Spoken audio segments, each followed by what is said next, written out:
Alors parlons tout de suite des causes de la fatigue. Alors il y a deux situations dans lesquelles vous pouvez être aujourd'hui si vous êtes fatigué.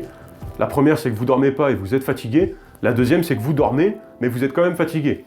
Alors si vous ne dormez pas, l'objectif n'est pas de prendre un somnifère ou des boissons énergisantes par exemple la journée. Le but est de trouver la cause profonde, donc parlons de certaines causes potentielles de ne pas dormir.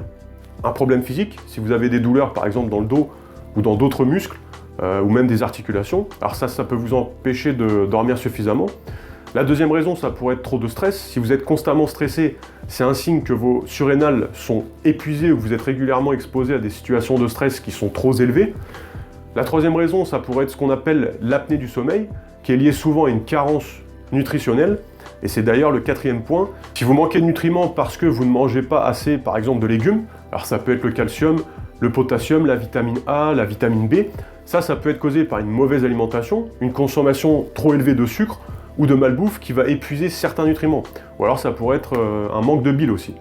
La cinquième raison, ça pourrait être d'ordre environnemental. Si vous avez un lit, un oreiller de mauvaise qualité, ça peut entraîner un très mauvais sommeil ou encore du bruit par exemple qui vous empêche de dormir.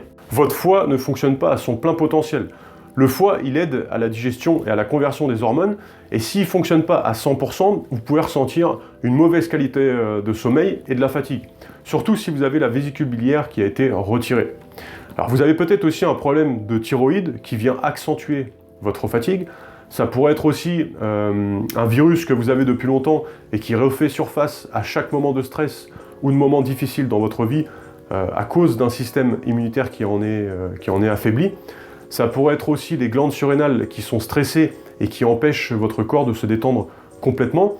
En fait, l'objectif ici est de ne pas se fier aux symptômes, mais bien d'aller chercher la cause profonde qui amène la fatigue.